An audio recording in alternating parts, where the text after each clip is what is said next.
ਜੀ ਨਾਜ਼ਰੀਨ, ਬ੍ਰੇਕ ਤੋਂ ਬਾਅਦ ਜੀ। ਮੁਬਾਰਕ ਵੇਦ ਤੁਹਾਡੀ ਖਿਦਮਤ 'ਚ ਹਾਜ਼ਰ ਹੈ। ਸਾਡੇ ਨਾਲ ਮੁਹੰਮਦ ਅਜ਼ਹਰ ਤਾਹਰ ਸਾਹਿਬ ਅਮਰੀਕਾ ਤੋਂ ਨੇ। ਇਹ ਦੱਸ ਰਹੇ ਨੇ ਕਿ 28 ਮਈ ਦੇ ਵਾਕਿਆ 'ਚ ਵੀ ਇਹ ਉੱਥੇ ਮਸਜਿਦ 'ਚ ਸ਼ਾਮਲ ਸੀ। ਜੀ ਤਾਹਰ ਸਾਹਿਬ। जी सर। ਜੀ ਜੀ, ਅੱਛਾ ਦੱਸਣਾ ਜ਼ਰਾ ਕੀ अच्छा, ਹੋਇਆ। मेरा साहब ਦਾ ਨਾਂ ਸੀ ਚੌਧਰੀ ਇਫਤਖਾਰ ਸਰ। ਜੀ ਜੀ ਉਹ ਤੇ ਮੈਂ ਅਸੀਂ ਦੋਵੇਂ ਜੁਮਾ ਪੜ੍ਹਨ ਵਾਸਤੇ ਨਿਕਲੇ। ਜਿਹੜੇ ਦੋ ਸਾਡੇ ਨਾਲ ਉਹ ਹੋਰ ਸਾਥੀ ਸੀ ਉਹ ਕੰਮ ਗਏ। ਜੀ ਜੀ ਉਹਨਾਂ ਜੁਮਾ ਪੜ੍ਹਨ ਉਹ ਜਾ ਅਸੀਂ ਦੋਵੇਂ ਜੁਮਾ ਪੜ੍ਹਨ ਗਏ ਹਾਂ। ਜੀ ਜੀ 1:30 ਕਿਉਂਕਿ ਮਸਜਿਦ ਦੇ ਦਰਵਾਜ਼ੇ ਬੰਦ ਤੇ ਜੋ ਖੁਤਬਾ ਸ਼ੁਰੂ ਹੁੰਦੇ ਸੀ ਦਰਵਾਜ਼ੇ ਬੰਦ ਕਰ ਛੱਡਦੇ ਹੁੰਦੇ। ਜੀ ਜੀ ਅਸੀਂ ਤਾਂ ਪਹਿਲੇ ਹੀ ਗਏ ਆ, ਸੁਨਤਾਂ ਪੜ੍ਹੀਆਂ। ਜੀ ਸੁਨਤਾਂ ਪੜ੍ਹ ਕੇ ਤੇ ਜੋ ਹੀ ਆਪਣਾ ਮੁਰੱਬੀ ਸਾਹਿਬ ਨੇ ਖੁਤਬਾ ਸ਼ੁਰੂ ਅਲਹਮਦੁਲਿल्लाह पढ़नी शुरू की। पढ़ के फारग होते कुरान पाक की आयत पढ़ के हंगाम फायरिंग की आवाज़ आनी शुरू हो गई। जी जी फायरिंग की आवाज़ शुरू हो गई। आंदे करते करते वो आवाज़ साढ़े अंदर आनी क्योंकि दरवाजे बंद सी, दरवाजे उन्हें तोड़ के अच्छा अंदर आए। ਇਹ ਸਭ ਦੋਸਤਾਂ ਨੂੰ ਪਤਾ, ਲੇਕਿਨ ਤੁਹਾਡੇ ਜ਼ਿਹਨ 'ਚ ਉਸ ਟਾਈਮ ਕੀ ਖਿਆਲ ਆਇਆ ਕਿ ਫਾਇਰਿੰਗ ਕਿਸ ਚੀਜ਼ ਦੀ ਹੋ ਸਕਦੀ ਹੈ। ਇਹ ਪਤਾ ਸੀ ਕਿਉਂਕਿ ਇੰਨਾ ਪਤਾ ਲੱਗਾ ਸੀ ਕਿ ਜਦੋਂ ਬਾਅਦ ਚ ਪਤਾ ਲੱਗਾ ਸੀ, ਕਹਿੰਦੇ ਸੀ ਕਿ ਜਦੋਂ ਜੁਮੇ ਤੋਂ ਪਹਿਲੇ ਉਹ ਦੋ ਜਣੇ ਮੋਟਰਸਾਈਕਲ ਤੇ ਆਏ। ਉਹਨਾਂ ਕਹਿੰਦੇ ਅਸੀਂ ਆ ਰਹੇ ਤੁਹਾਡੇ ਵਾਸਤੇ। ਨਹੀਂ, ਉਹਨਾਂ ਨੇ ਪਹਿਲੇ ਇਤਲਾਹ ਦਿੱਤੀ ਤੁਹਾਡੇ ਖਿਆਲ 'ਚ? ਉੱਥੇ ਦਰਵਾਜ਼ੇ ਤੇ ਕਹਿ ਕੇ ਗਏ ਸੀ ਜਿਹੜਾ ਗਨਮੈਨ ਸੀ, ਜਿਹੜੇ ਬੰਦੇ ਡਿਊਟੀਆਂ ਤੇ ਸੀ, ਕਿ ਅਸੀਂ ਆ ਰਹੇ ਤੁਹਾਡੇ ਵਾਸਤੇ। ਹਾਂ ਹਾਂ। ਉਹ ਬਾਅਦ ਅਸੀਂ ਫਿਰ ਨਮਾਜ਼ ਪੜ੍ਹ ਜੋ ਫਾਇਰਿੰਗ ਸ਼ੁਰੂ ਹੋ ਗਈ। ਉਹ ਕਰਦੇ ਅੰਦਰ ਆ ਗਏ। ਫਿਰ ਅਸੀਂ ਉਹ ਦੇਖਿਆ ਕਿ ਅਸੀਂ ਕਿਉਂਕਿ ਮੈਂ ਬੇਸਮੈਂਟ 'ਚ ਹੈਗਾ ਸੀ। ਜੀ ਜੀ ਬੇਸਮੈਂਟ 'ਚ ਅਸੀਂ ਬੈਠੇ ਸੀ ਕਿਉਂਕਿ ਉਦੋਂ ਦਰਵਾਜ਼ੇ ਬੰਦ ਹੋ ਗਏ ਸੀ। ਫਿਰ ਸਾਨੂੰ ਉਹਨੇ ਕਹਿੰਦੇ ਜੀ ਤੁਸੀਂ ਥੱਲੇ ਜਾਓ। ਫਿਰ ਅਸੀਂ ਤਾਂ ਫਿਰ ਜੋ ਜਮਾਤ ਦਾ ਹੁਕਮ ਹੁੰਦਾ ਸੀ ਉਹਦੇ ਮੁਤਾਬਕ ਜਾਏ। ਉਹ ਥੱਲੇ ਸੀ।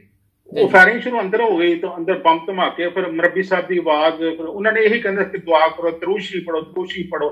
ਇਹੀ ਕਹਿੰਦੇ ਸੀ ਕਿ ਅਸਤਗਫਿਰullah ਪੜੋ, ਦਰੂਦ ਪੜੋ। ਤਾਂ ਉਹ ਫਿਰ ਬਾਅਦ 'ਚ ਉਹਨਾਂ ਦੀ ਆਵਾਜ਼ਾਂ ਬੰਦ ਹੋ ਗਈਆਂ, ਧਮਾਕੇ ਹੋਣੇ ਸ਼ੁਰੂ ਹੋ ਗਏ ਅੰਦਰ।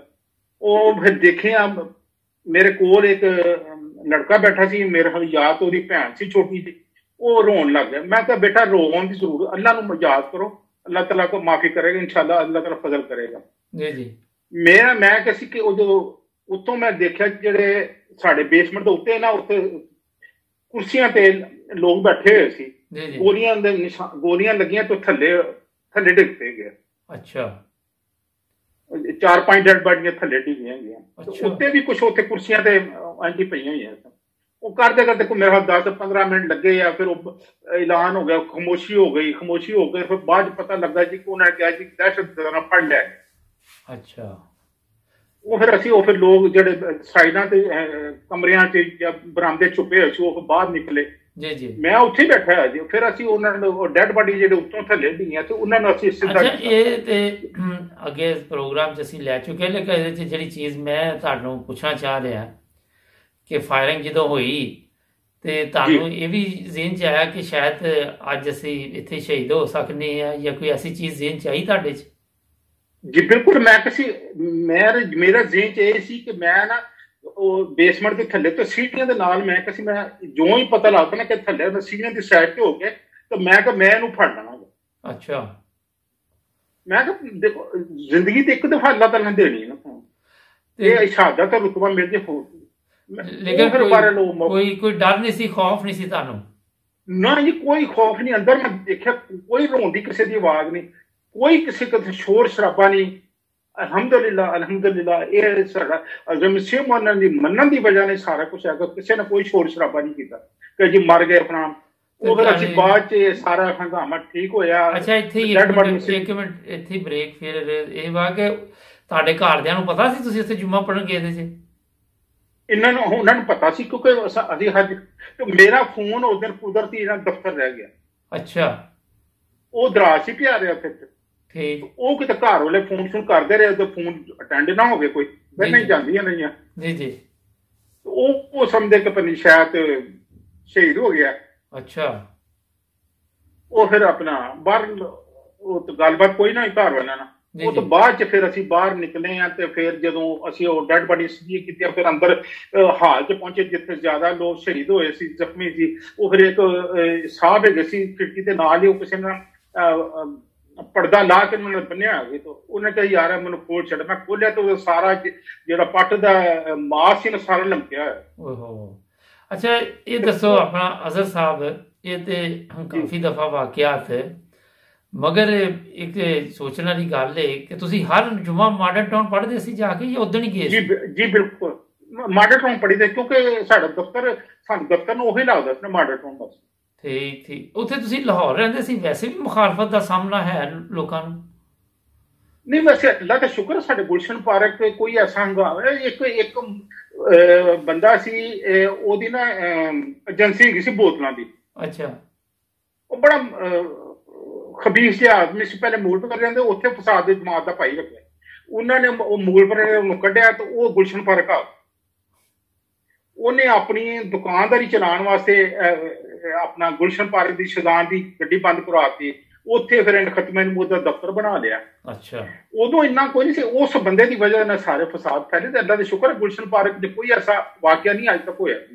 ਅੱਛਾ, ਇਹ ਖਤਮੇ ਨਬੂਵਤ ਦਾ ਨਾਮ ਲੈ ਕੇ ਤੇ ਆਪਣਾ ਕਾਰੋਬਾਰ ਵੀ ਕਰਦੇ ਨੇ, ਲੋਕਾਂ ਤੇ ਹਮਲੇ ਵੀ ਕਰਦੇ ਨੇ, ਲੋਕਾਂ ਦੀ ਲੁੱਟਮਾਰ ਵੀ ਕਰਦੇ ਨੇ, ਇਹਨਾਂ ਨੂੰ ਪਤਾ ਹੈ ਕਿਸੇ ਨੂੰ ਤੁਹਾਡੇ ਖਿਆਲ 'ਚ ਕਿ ਖਤਮੇ ਨਬੂਵਤ ਦਾ ਮਤਲਬ ਕੀ ਹੈ? ਹਾਂਜੀ ਕੋਈ ਨਹੀਂ ਇਹਦਾ ਬਸ ਇਹ ਤੁਹਾਨੂੰ ਦੱਸਾਂ ਕਿ ਗੁੰਮਰਾਹ ਇਹਨਾਂ ਲੋਕਾਂ ਨੇ ਮੁੱਲਾਂ ਨੇ ਕੀਤਾ। ਉਹ ਜਿਹੜੇ ਅਨਪੜ੍ਹ ਲੋਕ ਹੈ ਜਿਨ੍ਹਾਂ ਨੂੰ ਕੋਈ ਸਮਝ ਬੋਝ ਨਹੀਂ, ਨਾ ਕਿਸੇ ਨੂੰ ਕੋਈ ਨਮਾਜ਼ ਦਾ ਪਤਾ ਹੈ, ਨਾ ਕਿਸੇ ਨੂੰ ਰੋਜ਼ੇ ਦਾ ਪਤਾ ਹੈ, ਰਾਹ ਜਾਂਦੇ ਔਰਤਾਂ ਨੂੰ ਛੇੜ ਲੋਕ, ਉਹ ਇਹਨਾਂ ਨੂੰ ਪਤਾ ਹੈ, ਉਹੀ ਕਿਉਂਕਿ ਲੋਕਾਂ ਨੂੰ ਜ਼ੇਨ 'ਚ ਬੈਠਾ ਹੈ ਜੀ ਖਤਮੇ ਨਬੂਵਤ ਖਤਮੇ। ਇੱਕ ਚੀਜ਼ ਦੱਸਣਾ ਮੈਨੂੰ ਕਿ ਤੁਸੀਂ ਹੁਣ ਪਾਕਿਸਤਾਨ ਛੱਡ ਦਿੱਤਾ ਲਾ। ਜੀ ਸਰ। ਹੁਣ ਤੁਸੀਂ ਅਮਰੀਕਾ ਜੀ, ਅਮਰੀਕਾ ਦੇ ਵਿੱਚ ਜਿੰਨਾ ਅਰਸਾ ਤੁਹਾਨੂੰ ਹੋ ਗਿਆ, ਇੱਥੇ ਤੁਸੀਂ ਆਪਣੇ ਆਪ ਨੂੰ ਮੁਤਮਿਨ ਸਮਝਦੇ ਜੇ? ਅੱਲਾ ਦਾ ਸ਼ੁਕਰ ਅਲਹਮਦੁਲਿਲਾ। ਦੇਖੋ ਇੱਥੇ ਮਜ਼ਹਬੀ ਆਜ਼ਾਦੀ ਹੈ, ਤੁਸੀਂ ਆਪਣੀ ਮਜ਼ਹਬ ਦੀ ਤਬਲੀਗ ਕਰ ਸਕਦੇ ਜੇ, ਕੋਈ ਕਿਸੇ ਕਿਸਮ ਦੇ ਨਾ ਤੁਹਾਨੂੰ ਸਿਰਫ ਸਾਡੇ ਹਮਸਾਏ ਮਿਲੇ, ਕਿਸੇ ਨੇ ਕੋਈ ਮੁਸਲਮਾਨ ਇਸਲਾਮ ਲਿਆ ਨਹੀਂ ਤਾਂ hello hi good morning afternoon, ਬਸ ਇੰਨੀ ਗੱਲ, ਕੋਈ ਇਹ ਤੋਂ ਇਲਾਵਾ ਕੋਈ ਕਿਸੇ ਨਾ ਕੋਈ ਕਿਸੇ ਨੂੰ। ਅਲਹਮਦੁਲਿਲਾ ਬੜੇ ਅੱਛੇ ਲੋਕ ਰਹਿੰਦੇ ਹੈਗੇ, ਬੜਾ ਅੱਛਾ ਮੁਲਕ ਹੈ। ਤੁਹਾਡੀ ਉਮਰ ਮਾਸ਼ਾਅੱਲਾ ਤੁਸੀਂ ਦੱਸਿਆ 66 ਸਾਲ ਹੈ। ਇਹ ਪਾਕਿਸਤਾਨ ਅਗਰ ਤਰੱਕੀ ਤੁਸੀਂ ਦੇਖਿਆ ਕਿ ਨਹੀਂ ਕਰ ਸਕਿਆ, ਉਹਦੀ ਇਹ ਵਜ੍ਹਾ ਖਤਮੇ ਨਬੂਵਤ ਵੀ ਹੈ ਕਿ ਦੁਕਾਨਦਾਰੀ ਚੱਲ ਰਹੀ ਹੈ? ਜੀ ਬਿਲਕੁਲ ਸਰ। ਦੇਖੋ ਮੇਨ ਦੇਖੋ 74 ਤੋਂ ਬਾਅਦ ਸਾਡੇ ਪਾਕਿਸਤਾਨ ਦੇ ਹਾਲਾਤ ਖਰਾਬ ਹੋਏ। ਇਹਨਾਂ ਨੇ ਜਮਾਤ ਤੇ ਜ਼ੁਲਮ, ਜਮਾਤ ਨੂੰ ਗੈਰ ਮੁਸਲਿਮ ਕਰਾ ਦਿੱਤਾ, ਜਮਾਤ ਤੇ ਪਾਬੰਦੀਆਂ ਲਗਾਈਆਂ, ਉਹਦਾ ਨਤੀਜਾ ਕੀ ਨਿਕਲਿਆ? ਮੁਲਕ ਦਿਨ ਬਦਨ ਥੱਲੇ ਚਲੇ ਗਿਆ। ਅੱਜ ਦੁਨੀਆ 'ਚ ਸਭ ਤੋਂ ਬਦਨਾਮ ਤਰੀਨ ਮੁਲਕ ਪਾਕਿਸਤਾਨ ਹੋ ਗਿਆ। ਕਦੀ ਪਾਇਲਟ ਜਾਲੀ ਫੜੇ ਜਾਂਦੇ ਨੇ, ਕਦੀ ਉਹਨਾਂ ਦੇ ਵਜ਼ੀਰ ਆ ਕੇ ਗਲਤ ਬਿਆਨ ਦਿੰਦੇ ਨੇ, ਕਦੀ ਕੁਛ ਕਦੀ। ਅੱਛਾ ਇੱਕ ਚੀਜ਼ ਦੱਸੋ, ਤੁਸੀਂ ਇੱਥੇ ਅਮਰੀਕਾ 'ਚ ਰਹਿੰਦੇ, ਨਾਲ ਦੇ ਤਾਂ ਦਰਵਾਜ਼ਾ ਖੜਕਾ ਕੇ ਤੇ ਉਹਨੂੰ ਤੁਸੀਂ ਕਹੋ ਵੀ ਤੂੰ ਅੱਜ ਤੋਂ ਬਾਅਦ ਕ੍ਰਿਸਚੀਅਨ ਨਹੀਂ, ਤੇ ਉਹ ਕੀ ਕਹੇਗਾ ਤੁਹਾਨੂੰ? ਨਹੀਂ ਕੋਈ ਇੱਥੇ ਕਿਸੇ ਦੀ ਕਹਿੰਦਾ ਹੀ ਕੋਈ ਨਹੀਂ ਕਿਸੇ ਨਹੀਂ। ਫਰਜ਼ ਕਰੋ ਤੁਹਾਡੇ ਇੱਥੇ ਘਰ ਆ ਕੇ ਕੋਈ ਕਹਿ ਦੇ ਤੁਸੀਂ ਮੁਸਲਮਾਨ ਨਹੀਂ ਅੱਜ ਤੋਂ ਕ੍ਰਿਸਚੀਅਨ ਜੇ ਕਦੀ ਤੇ ਉਹਦੇ ਨਾਲ ਤੁਸੀਂ ਹੋ ਜਾਓਗੇ? ਨਹੀਂ ਸਰ, ਅੱਲਾ ਮਾਫੀ ਦੇਵੇ। ਅੱਲਾ ਦੇਖੋ ਇੱਥੇ ਸਾਡੇ ਘਰ ਨਾ ਇਹਨਾਂ ਦੇ ਜਿਹਨਾਂ ਨੂੰ ਫਾਦਰ ਕਹਿੰਦੇ ਪਾਦਰੀ ਵਗੈਰਾ, ਇਹ ਸਾਡੇ ਘਰ ਤਬਲੀਗ ਵਾਸਤੇ ਆਏ ਆ, ਅਸੀਂ ਤਾਂ ਉਹਨਾਂ ਨੂੰ ਤਬਲੀਗ ਕੀਤੀ ਕੁਰਾਨ ਪਾਕ ਇੱਕ ਚੀਜ਼ ਹੋਰ ਦੱਸਣਾ, ਤੁਹਾਡੇ ਘਰ ਤਬਲੀਗ ਨਹੀਂ ਆਏ ਤੇ ਤੁਹਾਡਾ ਤੁਸੀਂ ਆਪਣੇ ਮਜ਼ਹਬ ਤੇ ਕਾਇਮ ਹੀ ਰਹੇ, ਕੋਈ ਮਜ਼ਹਬ ਡੱਗ ਮਗਾਇਆ ਤੇ ਨਹੀਂ ਤੁਹਾਡਾ? ਨਾ ਸਰ, ਅੱਲਾ ਮਾਫੀ ਦੇਵੇ, ਇਹਦਾ ਵਕਤ ਨਾ ਆਵੇ। ਨਹੀਂ ਮੈਂ ਇਹ ਕਹਿਣਾ ਚਾਹੁੰਦਾ ਹਾਂ ਕਿ ਪਾਕਿਸਤਾਨ ਉਹ ਕਹਿੰਦੇ ਨੇ ਕਿ ਕਲਮਾ ਪੜ੍ਹਿਆ ਅਹਿਮੀਆਂ ਨੂੰ ਵੇਖਣੇ ਤੇ ਸਾਡੇ ਮਜ਼ਹਬ ਨੂੰ ਖਤਰਾ ਹੋ ਜਾਂਦਾ ਹੈ, ਮੰਦਰ ਬਣਦਾ ਤੇ ਤਾਂ ਖਤਰਾ ਹੋ ਜਾਂਦਾ, ਚਰਚ ਬਣਦਾ ਤੇ ਤਾਂ ਖਤਰਾ। ਇਹ ਮਜ਼ਹਬ ਇਹਦਾ ਕੋਈ ਕੱਚਾ ਹੁੰਦਾ ਬੰਦੇ ਦਾ? ਤੁਹਾਡਾ ਕੀ ਖਿਆਲ ਹੈ ਵੈਸੇ? ਨਾ ਸਰ, ਇਹ ਮੁੱਲਾਂ ਦਾ ਕੱਚਾ, ਕਿਉਂਕਿ ਇਹਨਾਂ ਦਾ ਰੋਜ਼ੀ ਇਹਨਾਂ ਸਿਰ ਤੇ ਚੱਲਦੀ। ਬਿਲਕੁਲ ਸਹੀ ਕਿਹਾ। ਅੱਜ ਖਤਮੇ ਨਬੂਵਤ ਦਾ ਇਹ ਗੌਰਮੈਂਟ ਐਲਾਨ ਕਰਦੇ ਕਿ ਖਤਮੇ ਨਬੂਵਤ ਅਸੀਂ ਦੱਸਦੇ ਖਤਮੇ ਨਬੂਵਤ ਦਾ ਕੀ ਹੋ, ਇਹ ਮੁੱਲਾਂ ਦੀ ਤਾਂ ਰੋਜ਼ੀ ਬੰਦ ਹੋ ਜਾਂਦੀ ਹੈ, ਇਹਨਾਂ ਦੀ ਰੋਜ਼ੀ ਇਹਨਾਂ ਦਾ ਖਤਮੇ ਨਬੂਵਤ ਦੇ ਨਾਂ ਤੇ ਚੱਲਦੀ ਪਈ। 1 ਕਰੋੜ 25 ਲੱਖ ਤੋਂ ਜ਼ਿਆਦਾ ਮੌਲਵੀ ਜਿਹੜੇ ਜੇ ਉਹ ਪਾਕਿਸਤਾਨ ਦੇ ਵਿੱਚ ਬਗੈਰ ਕਿਸੇ ਕੰਮ ਤੋਂ ਆਪਣੀ ਜ਼ਿੰਦਗੀ ਇੱਕ ਆਮ ਇਨਸਾਨ ਨਾਲੋਂ ਅੱਛੀ ਗੁਜ਼ਾਰ ਰਹੇ ਨੇ। ਉਹ ਬਸ ਉਹਨਾਂ ਨੇ ਇਹ ਝੂਠ, ਫਰੇਬ, ਧੋਖਾ, ਇਹ ਚੀਜ਼ਾਂ ਤੇ ਖੁਤਬਾਤ ਦੇਣੇ ਨੇ ਔਰ ਉਹਦੀ ਵਜ੍ਹਾ ਤੋਂ ਉਹਨਾਂ ਦਾ ਚੁੱਲ੍ਹਾ ਚੱਲਦਾ ਜੀ। ਮੈਂ ਤੁਹਾਨੂੰ ਦੱਸ ਜੀ ਬਿਲਕੁਲ ਸਰ। ਮੈਂ ਇੱਕ ਛੋਟੀ ਜਿਹੀ ਚੀਜ਼ ਅੱਜ ਤੱਕ ਛੋਟੀ ਜਿਹੀ ਬਹੁਤ ਪੁਰਾਣੀ ਗੱਲ ਹੈ ਕਿ ਅਸੀਂ ਉੱਥੇ ਮੋੜ ਤੇ ਰੇਲਵੇ ਕੁਆਟਰ ਦਿੰਦੇ ਸੀ। ਮੈਂ ਛੋਟੇ, ਮੈਂ 34 30 ਪੜ੍ਹਦਾ ਸੀ, ਉੱਥੇ ਸਾਡੇ ਇੱਕ ਦਰਸ ਹੁੰਦਾ ਸੀ, ਵੱਡੇ ਮੀਆਂ ਦਾ ਦਰਸ ਮਸ਼ਹੂਰ ਸੀ, ਛੋਟੇ ਮੀਆਂ ਦਾ ਦਰਸ ਮਸ਼ਹੂਰ। ਅੱਛਾ। ਤੇ ਜਿਹੜੇ ਉਹ ਦਰਸ ਵਾਲੇ ਸੀ ਸ਼ਾਮੀ ਰੋਟੀ ਮੰਗਣਾ ਹੁੰਦੇ ਸੀ, ਦਰਸ ਦੀ ਰੋਟੀ ਦੇਖ ਲਓ। ਅੱਛਾ।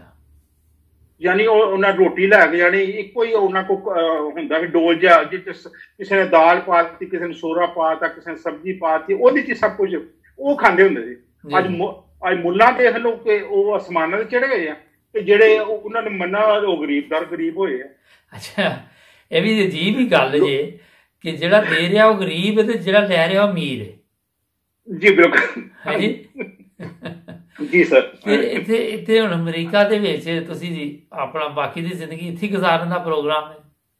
ਇਨਸ਼ਾਅੱਲਾ ਜਿੰਨੀ ਜ਼ਿੰਦਗੀ ਹੈ ਬਸ।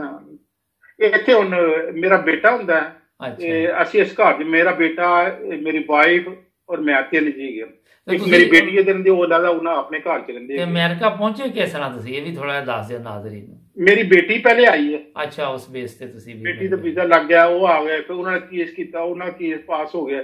ਫਿਰ ਉਹਨਾਂ ਨੇ ਆਪਣੀ ਅੰਮੀ ਨੂੰ ਬੁਲਾਇਆ, ਮੇਰੀ ਵਾਈਫ, ਉਹਨਾਂ ਨੂੰ ਸਪਾਂਸਰ ਭੇਜਿਆ ਤੇ ਇਹਨਾਂ ਦਾ ਵੀਜ਼ਾ ਲੱਗ ਗਿਆ। ਤੇ ਉਹ ਜਿਨ੍ਹਾਂ ਕੋਲ ਅਸੀਂ ਫਾਰਮ ਫਿਲ ਕਰਾਇਆ, ਉਹਨਾਂ ਨੇ ਤੁਸੀਂ ਤੇ ਜਾ ਹੀ ਨਹੀਂ ਸਕਦੇ, ਕਿਸ ਤਰ੍ਹਾਂ ਹੋ ਜਾਏਗਾ ਤੁਹਾਡਾ ਵੀਜ਼ਾ ਲੱਗ ਜਾ। ਉਹਨੇ ਕਿਹਾ ਜੀ ਅੱਲਾ, ਮੇਰੀ ਬੀਵੀ, ਮੈਂ ਇਸ ਗੱਲ ਦੀ ਆਪਣੀ ਬੀਵੀ ਦੀ ਗਵਾਹੀ ਦਿੰਦਾ ਕਿ ਮੇਰੀ ਬੀਵੀ ਤਹੱਜਦ ਗੁਜ਼ਾਰ ਔਰ ਖੁਦਾ ਅੱਗੇ ਝੁਕਣ ਵਾਲੀ। ਮਾਸ਼ਾਅੱਲਾ, ਉਹ ਦੁਆ ਕਰਦੇ ਹੁੰਦੇ। ਅਸੀਂ ਗਏ ਆ ਉੱਥੇ, ਅੰਬੈਸੀ ਗਏ ਆ, 1.5 ਮਿਲੀਅਨ ਅੰਬੈਸੀ ਗਏ ਆ।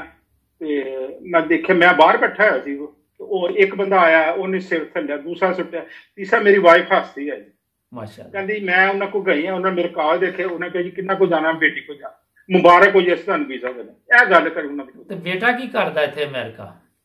ਮੇਰਾ ਬੇਟਾ ਇੱਥੇ GM ਹੈਗਾ, ਬਰਗਰ ਕਿੰਗ। ਅੱਛਾ, ਤੇ ਆਪਣਾ ਇਹ ਦੱਸੋ, 2 ਹੀ ਬੱਚੇ ਨੇ? ਨਹੀਂ, ਬੇਟੇ ਮੇਰੇ 3 ਬੇਟੇ ਹੈਗੇ ਆ, 2 ਬੇਟੀਆਂ। ਅੱਛਾ, ਮਾਸ਼ਾਅੱਲਾ। ਤੇ ਸਾਰੇ ਹੀ ਇੱਕ ਬੇਟਾ ਮੇਰਾ ਮਲੇਸ਼ੀਆ ਹੁੰਦਾ, ਇੱਕ ਪਾਕਿਸਤਾਨ ਹੁੰਦਾ। ਅੱਛਾ, ਮਤਲਬ ਇੱਕ ਬੇਟੀ ਮੇਰੀ ਪਾਕਿਸਤਾਨ ਹੁੰਦੀ ਹੈ, ਇੱਕ ਬੇਟੀ ਇੱਥੇ ਹੁੰਦੀ ਹੈ। ਠੀਕ। ਤੇ ਤੁਸੀਂ ਕੋਈ ਸਾਡੇ ਨਾਜ਼ਰੀਨ ਨੂੰ ਮੈਸੇਜ ਦੇਣਾ ਚਾਹੋ ਕਿ ਪ੍ਰੋਗਰਾਮ ਦਾ ਟਾਈਮ ਹੁਣ ਖਤਮ ਹੋ ਰਿਹਾ? ਮੈਂ ਤਾਂ ਕਹਿੰਦਾ ਜੀ, ਸਿਰਫ ਖੁਦਾ ਨੂੰ ਯਾਦ ਰੱਖੋ, ਅੱਲਾਹ ਤਾਲਾ ਨੂੰ ਯਾਦ ਰੱਖੋ, ਉਹਨਾਂ ਅੱਗੇ ਦੁਆ ਕਰੋ, ਅੱਲਾਹ ਤਾਲਾ ਸਭ ਦੀ ਹਿਫਾਜ਼ਤ ਕਰਨ ਵਾਲਾ। ਇਹਨਾਂ ਜ਼ਾਲਮ ਲੋਕਾਂ ਕੋਲ ਬਚੋ, ਕਿਸੇ ਕੋਲ, ਮੌਲਵੀਆਂ ਕੋਲ ਬਚੋ। ਪਾਕਿਸਤਾਨ ਦੇ ਖਾਸ ਤੌਰ ਤੇ ਲੋਕਾਂ ਨੂੰ ਕਿ ਇਹਨਾਂ ਦੀ ਗੱਲ ਤੇ ਯਕੀਨ ਹੈ, ਖੁਦਾ ਰਸੂਲ ਦਾ ਹੁਕਮ ਹੈ। ਅੱਛਾ, ਤੁਸੀਂ ਇਹ ਦੱਸੋ ਸਾਡਾ ਚੈਨਲ ਕਿਦੋਂ ਤੋਂ ਦੇਖ ਰਹੇ ਜੇ?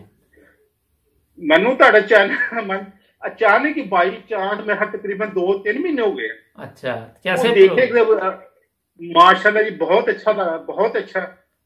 लोगों की गल्लां सुन के ईमान ताज़ा हो जाता कि लोगों ने किस तरह वक्त गुजारे, किस तरह तकलीफां उठाइयां अहमद दी वजह नाल। बिल्कुल, और यही मकसद सी इस चैनल बनाने दा कि साडे लोकां दीयां कुर्बानियां देख के पता चले कि ਜਿਹੜੀ ਨਵੀਂ ਨਸਲ ਹੈ ਜਾਂ ਜਿਹੜੇ ਦੋਸਤ ਨੇ ਉਹਨਾਂ ਨੂੰ ਪਤਾ ਚੱਲੇ ਕਿ ਵਾਕਈ ਮਜ਼ਹਬ ਦੇ ਲਈ ਜਿਹੜੇ ਲੋਕ ਆਪਣੀ ਕੁਰਬਾਨੀ ਦਿੰਦੇ ਨੇ, ਨਾ ਉਹਨਾਂ ਦੇ ਮਜ਼ਹਬ ਡਗਮਗਾਉਂਦੇ ਨੇ, ਨਾ ਉਹਨਾਂ ਨੂੰ ਆਪਣੇ ਮਜ਼ਹਬ ਦੀ ਜਾਂ ਆਪਣੇ ਫਿਰਕੇ ਦੀ ਫਿਕਰ ਹੁੰਦੀ ਹੈ।